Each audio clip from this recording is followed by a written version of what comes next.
আচ্ছা, তো আমরা হচ্ছে এখন দ্বিতীয় অধ্যায়টা নিয়ে সলভ করব এবং দ্বিতীয় অধ্যায়ের হচ্ছে কী কী এমসিকিউ আছে এবং কোন কোন অধ্যায়ের এই অধ্যায়টার কোন কোন অংশ হচ্ছে আমরা ফোকাস দিয়ে পড়বো। এমসিকিউ সলভ করার মাধ্যমে আমরা ওই অংশগুলো একসাথে দেখে নেব, ঠিক আছে?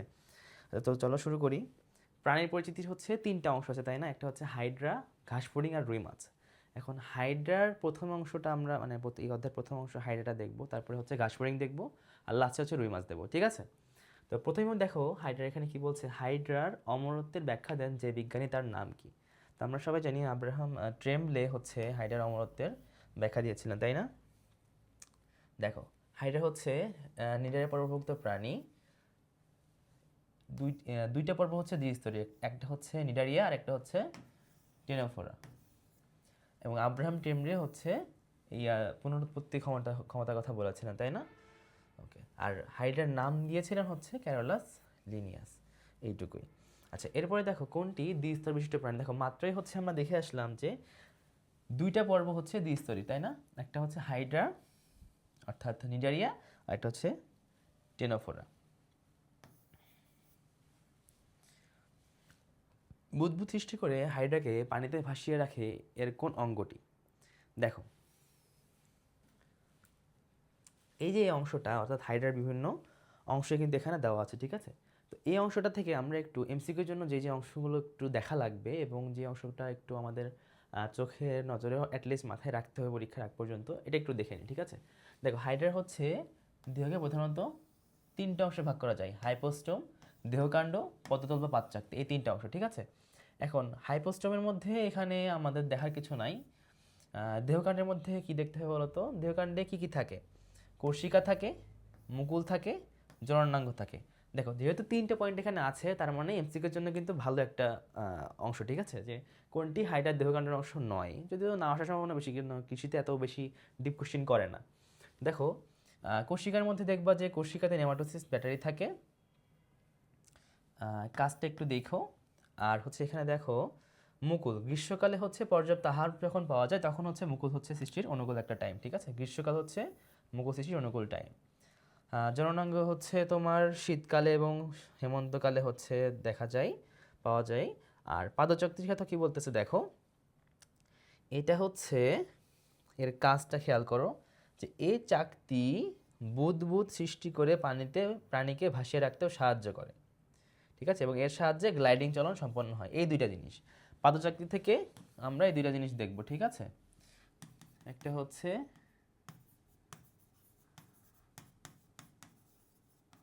গ্লাইডিং চলন আর একটা হচ্ছে ভাসিয়ে রাখে, ঠিক আছে? ওকে, তো দেখো এখানে যে অংশটা ছিল বুদবুদ সৃষ্টি করে হাইড্রাকে ভাসিয়ে রাখে কোনটি? কেবলই দেখলাম হচ্ছে পাদচাকতি। ওকে, পরিস্ফুটনরত নিডোসাইটকে কি বলা হয়? পরিস্ফুটনরত নিডোসাইটকে নিডোব্লাস্ট বলে। হাইড্রার কোন অংশে নিডোসাইট কোষ সবচেয়ে বেশি থাকে? দেখো, নিডোসাইট কোষ হাইড্রার কোন অংশে সবচেয়ে বেশি থাকে? দেখো, হাইড্রা কিন্তু নিডোসাইট কোষের সাহায্যে শিকার ধরে, তাই না? শিকার যদি ধরতে হয়, দেখো তো হাইড্রা প্রথমে কোনটি দ্বারা শিকার স্টার্ট করে? প্রথমে হচ্ছে ওর কোষিকাগুলো কিন্তু শিকারের দিকে যায়, দেন ওকে হচ্ছে আঁকড়িয়ে ধরে, হিপনোটক্সিন দেয় বা যা কিছু করে, তাই না? তার মানে কোষিকা সবচাইতে বেশি থাকতে হবে, কারণ তা না হলে আক্রমণে সহায়ক হবে না। হাইড্রার নিডোব্লাস্টের কোন অংশটি ট্রিগারের মতন কাজ করে? আচ্ছা, তাহলে আমরা একটু নিউরোসাইটের গঠনটা দেখে আসবো, ঠিক আছে? এই অংশটা বা এই পেজটা এমসিকিউর জন্য কিন্তু বেশ ভালো রকমের গুরুত্বপূর্ণ, ঠিক আছে? দেখো, এখানে বেশ কিছু এমসিকিউ আছে যেগুলো তোমার মানে হাইড্রা থেকে যদি কোশ্চিন আসে বা প্রাণীর পরিচিতি থেকে অধ্যায় থেকে যদি কোশ্চিন আসে, দেখা যাচ্ছে যে হাইড্রা থেকেই কোশ্চিন বেশিরভাগ করে থাকে। তো যদি হাইড্রা থেকে করে, কিন্তু এই অংশটা এই পেজটা বেশ ভালো রকমের গুরুত্বপূর্ণ। কেন? দেখো, এখানে হচ্ছে দেখবা যে আদর্শ নিউরোসাইটের গঠন আছে, তাই না? তো আদর্শ নিউরোসাইটে কী কী থাকে এটা তো আমরা এখানে দেখতেছি। তো আমাদের পড়া লাগবে কী, আমরা সেটা দেখি। হ্যাঁ, দেখো এখানে প্রথম কথা হচ্ছে যে নেমাটোসিস্ট। নেমাটোসিস্টের এখানে কি বলতেছে দেখো, নিউরোসাইটের ভিতরে অবস্থিত কাইটিনের মতো পদার্থ নির্মিত আবরণে আবৃত এবং সূত্রযুক্ত একটি ক্যাপসুল। অর্থাৎ নেমাটোসিস্ট হচ্ছে নিউরোসাইটের ভিতরে যে ক্যাপসুলটা আছে যেটা কাইটিন নির্মিত পদার্থের আবরণে আবৃত, ঠিক আছে, সেইটা।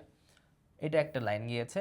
আদর্শ নিউরোসাইটের ক্যাপসুলটি প্রোটিন ও ফেনলে গঠিত বিষাক্ত তরল হিপনোটক্সিনে পূর্ণ থাকে। প্রথম কথা হলো যে ওটা একটা হচ্ছে ক্যাপসিউল, নেমাটোসিস্ট হচ্ছে নিউরোসাইটের মধ্যে একটা ক্যাপসুল বা যা কাইটিন নির্মিত আবরণে আবৃত থাকে। দ্বিতীয় কথা হচ্ছে এখানে প্রোটিন এবং ফেনলের একটা সমন্বিত পদার্থ থাকে যেটার নাম হচ্ছে হিপনোটক্সিন। এরপরে কি বলতেছে দেখো, এখানে হচ্ছে বাট বা শ্যাফট থাকে। আচ্ছা গেল, এটা আমাদের দরকার না। এরপর কথা হচ্ছে অপারকুলাম। দেখো অপারকুলাম হচ্ছে স্বাভাবিক অবস্থায় ঢাকনা থাকে, উন্মুক্ত অবস্থায় পাশে সরে যায়, ঠিক আছে।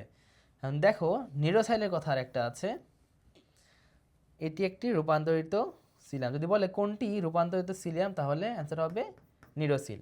নিউরোসিল ট্রিগারের মতন কাজ করে, ফলে অপারকুলাম খুলে যায় এবং প্যাঁচানো সূত্রটি বিরাস। অর্থাৎ অপারকুলাম সাধারণত ঢাকায় থাকে, যখন শিকার আসে তখন অপারকুলামটা খুলে যায়। নিউরোসিলের যে ট্রিগারের মতো কাজ করতেছে, যে সংবেদন দিচ্ছে, তার কারণে খুলে যায় তোমার অপারকুলাম, তখন হচ্ছে নিউরোসিল হচ্ছে বের হয়ে আসে ট্রিগারের মতো, ঠিক আছে। তাহলে ট্রিগারের মতো কাজ করে কে? নিউরোসিল। ঠিক আছে, অর্থাৎ আদর্শ নিউরোসাইট থেকে আমরা এই অংশগুলো দেখবো, ঠিক আছে, এই অংশগুলো। আচ্ছা দেখো তো এমসিকিউতে কি ছিল, কোন অংশটি ট্রিগারের মতন কাজ করে? দেখো মাত্রই দেখলাম নিউরোসিল ট্রিগারের মতন কাজ করে অপারকুলামটাকে খুলে দেয়। ওকে, এরপরে কি আছে, হাইডার কোষের ভিতরে হিপনোটক্সিন নামক বিষাক্ত তরলে পূর্ণ ক্যাপসুলটিকে কি বলে? দেখো কেবলই দেখলাম যে নেমাটোসিস্টের প্রথম লাইনই ছিল যে নিউরোসাইটের ভিতরে যে ক্যাপসুলটি থাকে যারা কাইটিন নির্মিত আবরণে আবৃত, তাই না? সেটাই হচ্ছে নেমাটোসিস্ট।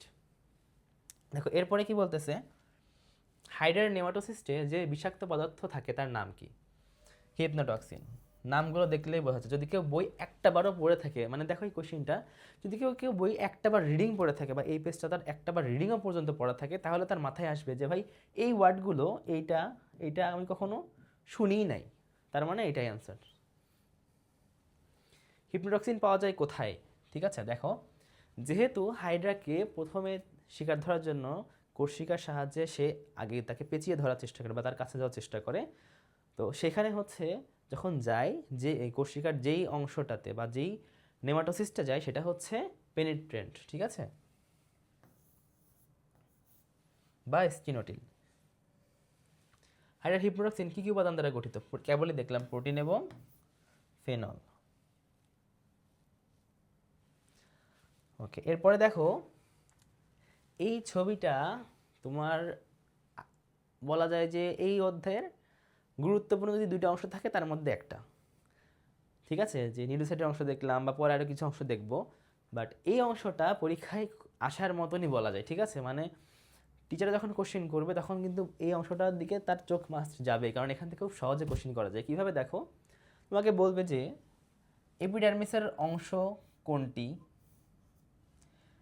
মেসোগ্লিয়ার কথা বাদ দাও, মাঝখানের সংযোগকারী স্তর, গ্যাস্ট্রোডার্মিসের অংশ কোনটি, আবার বলতে পারে গ্যাস্ট্রোডার্মিসের অংশ নয় কোনটি, বা এপিডার্মিসে কোনটি থাকে না। মানে এই মেন কথা হচ্ছে যে এপিডার্মিসের 7টা অংশ বা 7টা কোষ, গ্যাস্ট্রোডার্মিসের 5টা কোষ তোমার একদম ঠোঁটের আগায় থাকতে হবে, ঠিক আছে। কারণ এই অংশটা থেকে খুব সহজে তোমাকে পরীক্ষার হলে যে কোশ্চেনগুলো তোমাকে ব্রেন স্টর্ম করে, এরকম সব কোশ্চেন এখান থেকে দেওয়া সম্ভব, ঠিক আছে।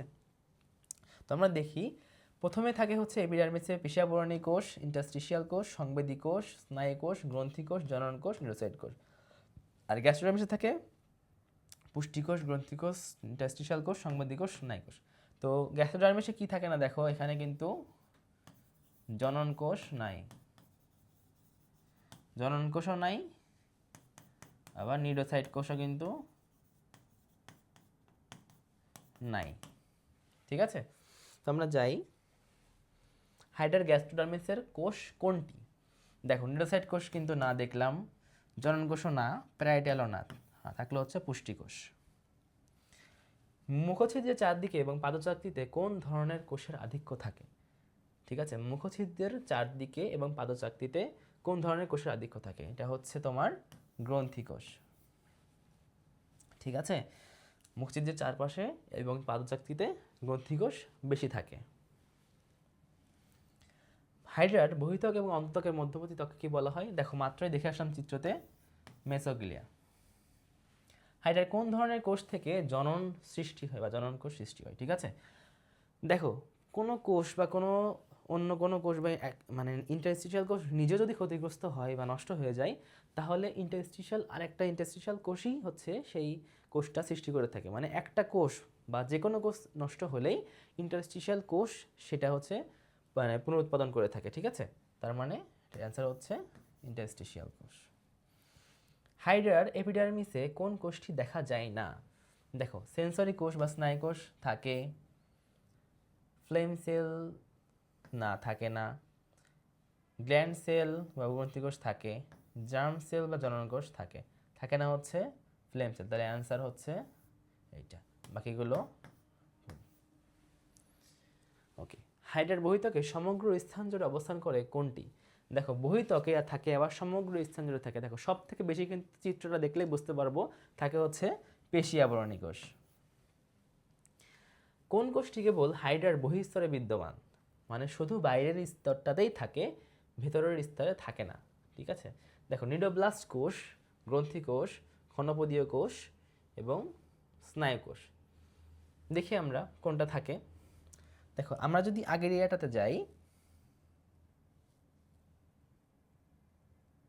দেখো শুধুমাত্র বহিঃস্তকে বা এপিডার্মিসে থাকে, কিন্তু অন্য কোথাও থাকে না। দেখো, এর মধ্যে নিউরোসাইট কোষও আমরা পেয়েছি, এটা শুধুমাত্র এপিডার্মিসে থাকে, কিন্তু স্নায়ু কোষ এখানেও থাকে, এখানেও থাকে। ঠিক আছে, স্নায়ু কোষ এপিডার্মিসেও থাকে, গ্যাস্ট্রোডার্মিসেও থাকে, কিন্তু নিউরোসাইট কোষ শুধুমাত্র এপিডার্মিসেই থাকে, তাই না? তাহলে স্নায়ু কোষও হবে না, সংবেদী কোষও হবে না। দেখি তো ওখানে কি কি ছিল। দেখো, স্নায়ু কোষও হবে না, ক্ষণপদীয় কোষ, ক্ষণপদীয় কোষ কিন্তু বহিঃস্তরে থাকে না। দেখি, নিউরোব্লাস্ট কোষ শুধুমাত্র বহিঃস্তরে থাকে। দেখো তো, গ্রন্থি কোষ আরেকটা যেটা আছে, গ্রন্থি কোষ থাকে কিনা আমরা তো দেখি তো। দেখো, গ্রন্থি কোষ এখানেও থাকে, এখানেও থাকে, তাহলে শুধুমাত্র যেহেতু বলেছে, তাহলে শুধুমাত্র অ্যান্সার হবে নিউরোসাইট কোষ আর নিউরোব্লাস্ট কোষ। নিউরোসাইট কোষটা শুধুমাত্র এপিডার্মিসে থাকে বা বাইরের অংশটাতে থাকে। ঠিক আছে, এই যে নিউরোব্লাস্ট কোষ। কোন কোষ থাকার কারণে হাইড্রা মারা যায় না? দেখো, সোজা হিসাব, ইন্টারস্টিশিয়াল কোষ। হাইড্রার খাদ্যাভ্যাস কোনটি? হাইড্রা মূলত মাংসাশী। ঠিক আছে, হাইড্রা একটি মাংসাশী প্রাণী। ঠিক আছে, হচ্ছে হাইড্রার প্রধান খাদ্য। হাইড্রার প্রধান খাদ্য এই সবগুলো হাইড্রা খাবার হিসেবে গ্রহণ করে থাকলেও এর প্রধান খাদ্য হচ্ছে ক্ষুদ্র ক্রাস্টাসীয় সন্ধিপদী প্রাণী। বহিঃকোষীয় এবং অন্তঃকোষীয় পরিপাক করে কোন প্রাণী? দেখো, হাইড্রা কিন্তু বহিঃকোষীয় পরিপাক এবং অন্তঃকোষীয় পরিপাক দুইটাই করতে পারে। কাঁকড়া, কেঁচো, মাছ, এদের কোনোটাই অন্তঃকোষীয় এবং বহিঃকোষীয় পরিপাক দুইটাই করতে পারে এমনটা নাই। ঠিক আছে, হাইড্রা কোন জাতীয় খাদ্য পরিপাকে অক্ষম? দেখো, হাইড্রা শর্করা জাতীয় খাদ্য পরিপাক করতে পারে, স্নেহও পারে, আমিষও পারে, কিন্তু স্টার্চ জাতীয় খাদ্য হাইড্রা পরিপাক করতে পারে না। ঠিক আছে, দেখো এখানে আগে যেই এমসিকিউটা ছিল এখানে অক্ষম বলেছে। ঠিক আছে, অনেক সময় চোখের ভুলের দেখার কারণে, তাড়াহুড়া করার কারণে এটাকে অনেকে দন্তস্ব চোখে দেখবে। ঠিক আছে, তো তাড়াহুড়া করা যাবে না, প্রশ্ন একটু ভালো করে পড়ে দেখতে হবে। ঠিক আছে, তো এরপরে এমসিকিউ দেখো, হাইড্রার দেহগহ্বরের নাম কি? সিলেন্টেরন না, হাইড্রার দেহগহ্বরের নাম সিলেন্টেরন। দেখো, লুপিং চলন বা হামাগুড়ি চলন। ঠিক আছে, লম্বা দূরত্ব অতিক্রমের জন্য হাইড্রা লুপিং চলনের আশ্রয় নেই। ঠিক আছে, জোকা বা বুকা চলন বলে, জোকা চলন। ঠিক আছে, আর সামারসল্টিং বা ডিগবাজি একটা আছে, দেখো এটি হাইড্রার সাধারণ ও দ্রুত চলন প্রক্রিয়া। স্বল্প দূরত্ব অতিক্রমের জন্য হাইড্রা এই পদ্ধতি অনুসরণ করে।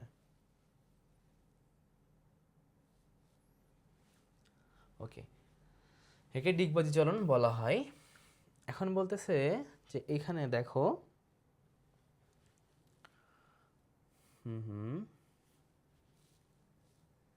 হ্যাচড়ানো প্রক্রিয়ায় হাইড্রার আরোহণ ও অবরোহণ সম্পন্ন হয়। ঠিক আছে, এটা একটু দেখো, এরপরে আসি লুপিং এবং সামারসল্টিং এর মধ্যে পার্থক্য। ঠিক আছে, দেখো মনে রাখবা লুপিং বা হামাগুড়ি চলন লম্বা দূরত্ব অতিক্রমের জন্য। তার মানে তুমি যদি চিন্তা করো তুমি একটা লম্বা ডিস্টেন্স তুমি হেঁটে মানে হাঁটাহাঁটি করে বা হেঁটে যাইতে চাচ্ছ, চিন্তা করো তো তুমি যদি দ্রুত মানে অনেক দূরে দূরে যাইতে চাও, তুমি কি শুরু থেকে দৌড় দিয়ে দিয়ে দিয়ে যাবা?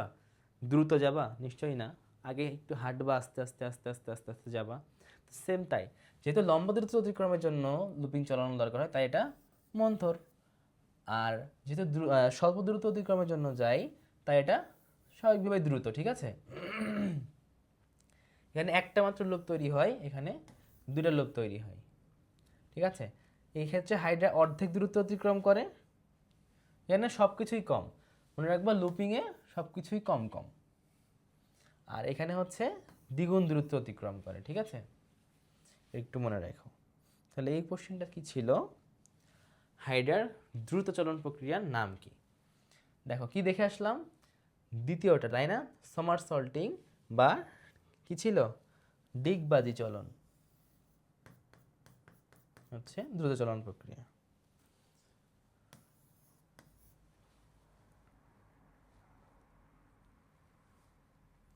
এরপরে আসো কোন ঋতুতে হাইড্রার যৌন প্রজনন ঘটে। ঠিক আছে, মেইনলি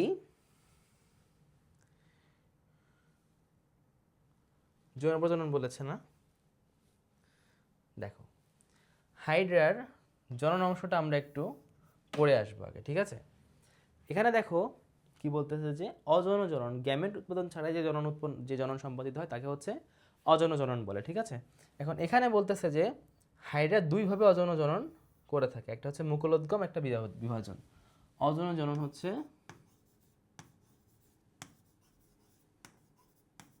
অযৌন জনন দুই প্রকার,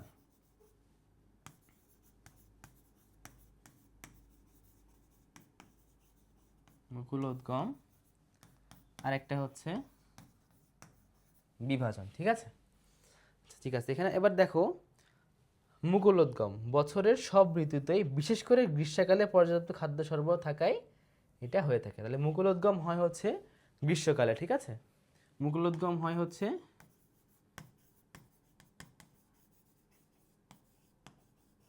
গ্রীষ্মকালে। এরপরে কি বলতেছে দেখো যে বিভাজন, বিভাজন এখানে বলতেছে দেখো এটা দৈবাত সংঘটিত হয়, এবং এটার লাইনে এখানে একটা গুরুত্বপূর্ণ লাইন দেখো, হাইড্রার স্বাভাবিক মৃত্যু নেই। কোনটির স্বাভাবিক মৃত্যু নেই? হাইড্রার। ঠিক আছে, বিভাজন দুইভাবে হয়, একটা হচ্ছে অনুদৈর্ঘ্য অনুপ্রস্থ। ঠিক আছে, দৈর্ঘ্য বরাবর হইতে পারে, প্রস্থ বরাবর হইতে পারে। এরপরে কি বলতেছে দেখো যৌন জনন, যেখান থেকে আমাদের কোশ্চিনটা ছিল, তো কি বলতেছে জনন কোষ, শুক্রাণু, ডিম্বাণু তাদের মিলনের ফলে 2n অর্থাৎ ডিপ্লয়েড অর্থাৎ জাইগোট হয়। ঠিক আছে, এবং যৌন প্রজনন সাধারণত শীতকালে ঘটে। যৌন প্রজনন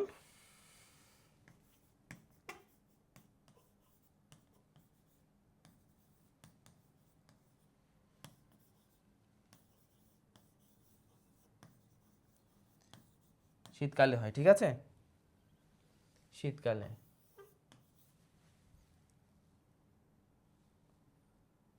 কোন অবস্থায় হাইড্রা সিস্ট তৈরি করে? দেখো যখন হাইড্রা পরিস্ফুটন করতেছিল, বিভিন্ন দশা মরুলা ব্লাস্টুলা বিভিন্ন দশা অতিক্রম করতেছিল, তখনই কিন্তু আমরা সিস্ট দেখতে পেয়েছিলাম। অর্থাৎ হাইড্রা যখন পরিস্ফুটন করতেছিল বা তার হাইড্রার পরিস্ফুটন হচ্ছিল, তখনই কিন্তু হাইড্রা সিস্ট তৈরি করেছিল। ঠিক আছে,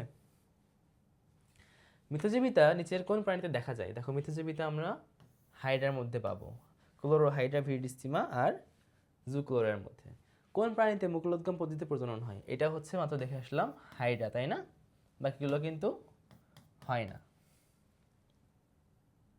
কোনটিতে হাইড্রার সাথে মিথজীবিতায়, কোনটি হাইড্রার সাথে মিথজীবিতায় অংশ নেয়?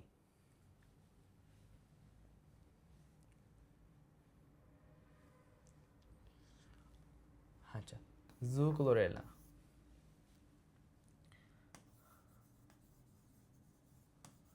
ক্লোরোহাইড্রা, ভিরিডিসিমা প্লাস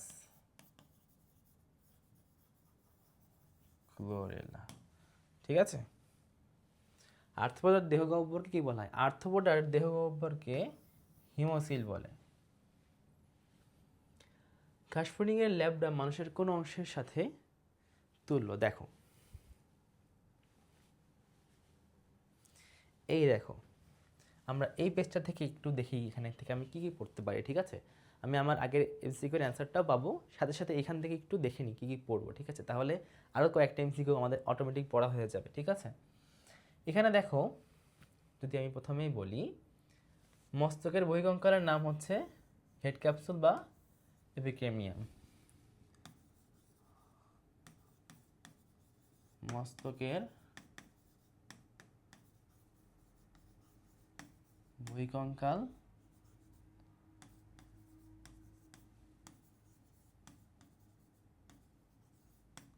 হেড ক্যাপসুল বা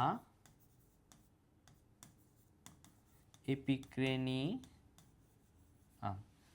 এরপরে কি বলতেছে দেখো, পুঞ্জাক্ষী। ওমাটিডিয়ামই পুঞ্জাক্ষীর গঠন ও কাজের একক।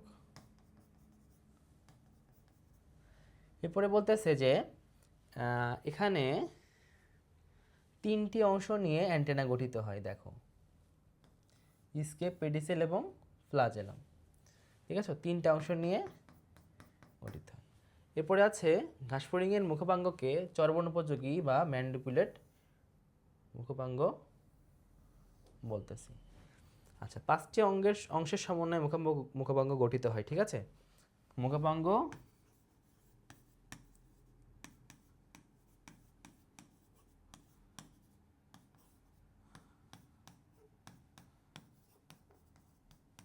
পাঁচটি অংশ নিয়ে গঠিত হয়। এরপরে বলতেছে দেখো, ল্যাব্রাম প্রথম অংশ। ঠিক আছে, এটি চাপা চাকতির মতো। আচ্ছা,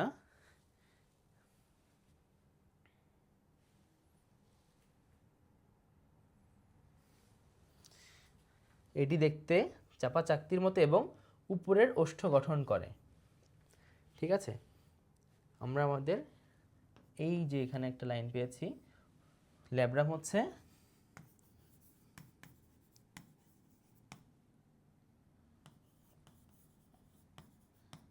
ঊর্ধ্ব ওষ্ঠ বা আপার লিপ গঠন করে। তো আমরা এখানে বলতেছি ল্যাব্রাম উপরের ঠোঁট অর্থাৎ আপার লিপের সাথে সম্পর্কযুক্ত।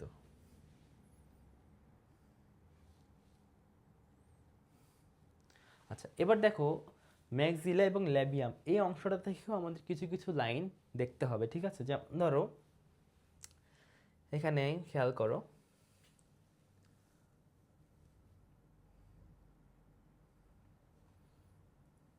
ম্যান্ডিবলের পিছনে এবং বাইরের দিকে প্রতি পাশে একটি করে ম্যাক্সিলা থাকে। ঠিক আছে, তার মানে দুইটা হচ্ছে ম্যাক্সিলা আছে। ঠিক আছে, এখন দেখো, দেখার মতন লাইন হচ্ছে ম্যাক্সিলা। এখানে দেখো, ম্যাক্সিলারি পাল্প সংবেদী অঙ্গ হিসেবে কাজ করে, অ্যান্টেনা ও পায়ের অগ্রভাগ পরিষ্কার অংশ নেয় এবং খাদ্যবস্তুর হরণ প্রতিরোধ করে। ঠিক আছে, এটা একটু দেখো। ল্যাবিয়াম, ঘাসফড়িংয়ের মুখছিদ্রের নিচের অংশ বহুসন্ধির ল্যাবিয়াম বা অধ ওষ্ঠ রয়েছে। দেখো, ল্যাবিয়াম হচ্ছে অধ ওষ্ঠ। ল্যাবিয়ামকে দ্বিতীয় জোড়া ম্যাক্সিলির প্রতিনিধি মনে করা হয়। কোনটিকে দ্বিতীয় জোড়া ম্যাক্সিলির প্রতিনিধি মনে করা হয়? আচ্ছা, ঠিক না, এটি মূলত দুই খণ্ডে বিভক্ত, মেন্টাম আর সাবমেন্টাম। মনে রাখলে রাখতে পারো, না রাখলে নাই।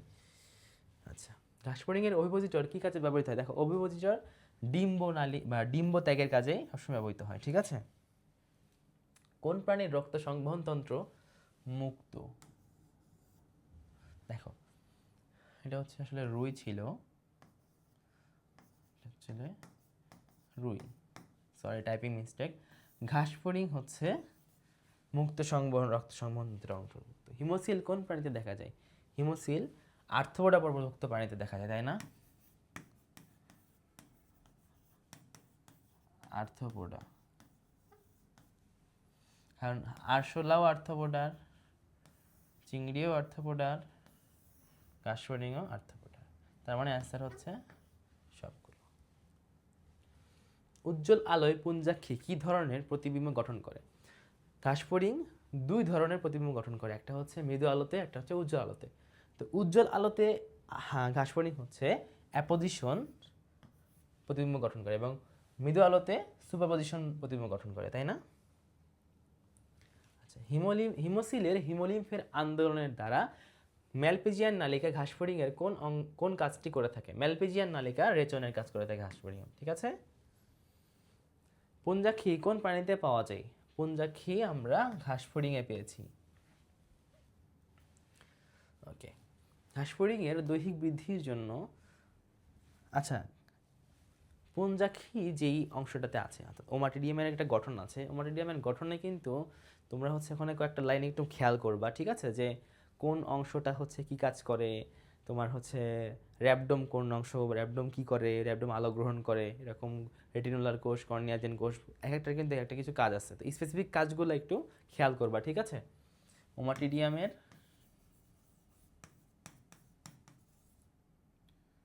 ওমাটিডিয়ামের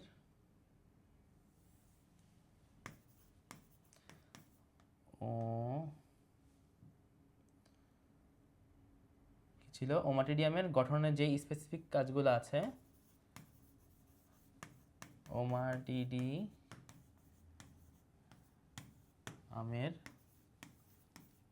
গঠনে স্পেশাল অংশগুলো,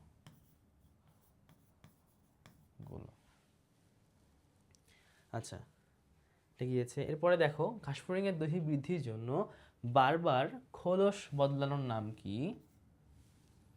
খোলস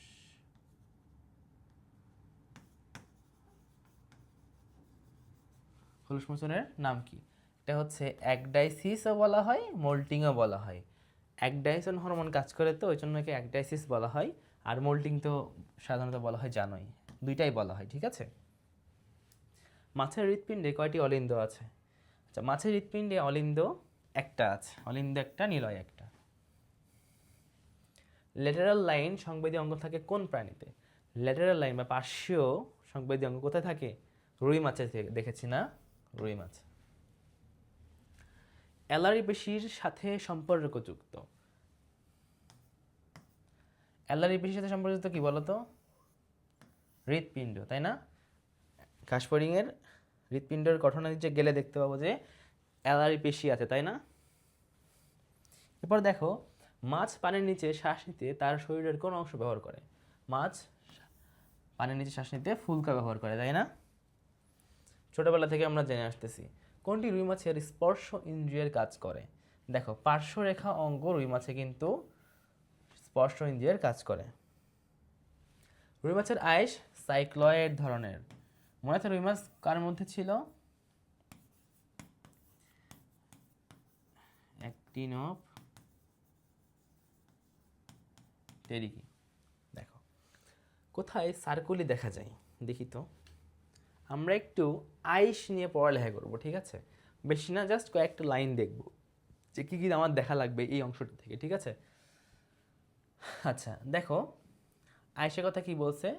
সাইক্লয়েড আইস দিয়ে আবৃত থাকে রুই মাছের আইস। এরপর বলতেছে প্রতিটি আইস ডার্মাল পকেটের মধ্যে থাকে। এবার যদি কেউ মাছ এর যেই আইসটা থাকে এগুলো ছাড়িয়ে থাকো, তাহলে দেখবে যে এটা কেমন যেন মনে হয় যে একটা পকেটের মধ্যে আটকানো থাকে। তো এটাই সে ডার্মাল পকেটের কথা বলতেছে, ঠিক আছে? দেখো, আইসের কি বলতেছে, কেন্দ্রে একটা ক্ষুদ্র অংশ থাকে, একে নিউক্লিয়াস বা ফোকাস বলে। দেখো, নিউক্লিয়াস বা এই যে ফোকাস। আচ্ছা, সার্কলের মধ্যে বার্ষিক রেখা অঙ্গ থাকে। ওকে, দেখো, কিছু কিছু আছে যেগুলো হচ্ছে তোমার বার্ষিক রেখা অঙ্গ হিসেবে কাজ করে, ঠিক আছে? যে উঁচু কয়েকটা আলের মতন রেখা, দেখো এই যে এই রেখাগুলো, ঠিক আছে? এগুলো হচ্ছে তোমার সার্কুলি, যেগুলোকে বার্ষিক রেখা বা অ্যানোলিও বলে হয়, ঠিক আছে? যে এগুলো হচ্ছে সার্কুলি বলে এবং এগুলো অস্থিপ্রদান ঘটে। সার্কুলির মধ্যে কয়েকটি রেখা বেশ স্পষ্ট মোটা থাকে, এগুলোকে বার্ষিক রেখা অঙ্গ বলে বা অ্যানোলি বলে। আচ্ছা, মাছের বয়স ও বৃদ্ধির হার নির্ণয় করা যায় এর সাহায্যে, এবং বসন্তকালে এবং গ্রীষ্মকালে আইসের বৃদ্ধি বেশি হয়, ঠিক আছে? বসন্ত এবং গ্রীষ্মকালে।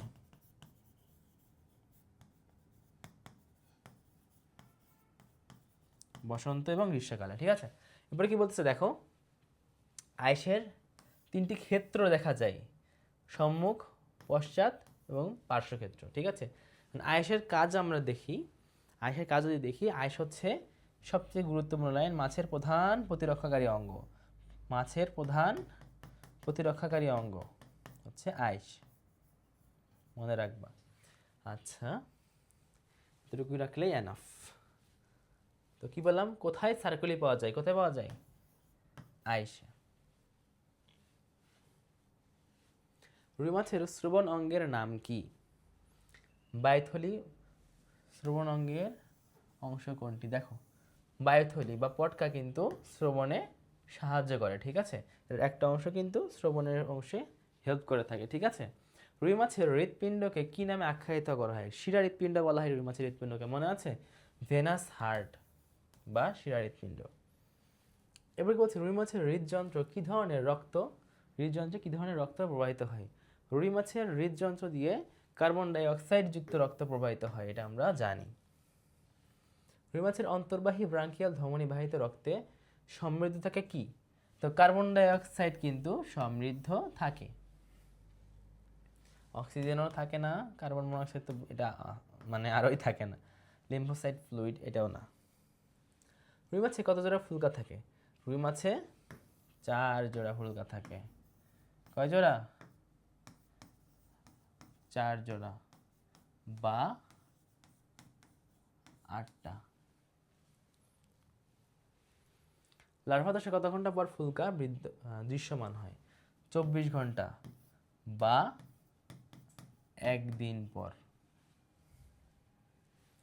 দক্ষিণ এশিয়ার একমাত্র প্রাকৃতিক মৎস্য প্রজনন কেন্দ্র কোনটি? এই প্রশ্নটা বাংলাদেশের এগ্রিকালচারের ক্ষেত্রে অনেক গুরুত্বপূর্ণ একটা মানে প্রশ্ন বলতে পারো, কারণ রুই মাছ বা ফিশারিজ অনুষদের কিন্তু এটা একটা গুরুত্বপূর্ণ ফ্যাক্ট। ঠিক আছে, যে হালদা নদী বাংলাদেশের বা দক্ষিণ এশিয়ার একমাত্র প্রাকৃতিক মৎস্য প্রজনন কেন্দ্র। ঠিক আছে, হালদা নদী। তো এই হচ্ছে আমাদের প্রাণীর পরিচিতি অধ্যায় ছিল। ঠিক আছে।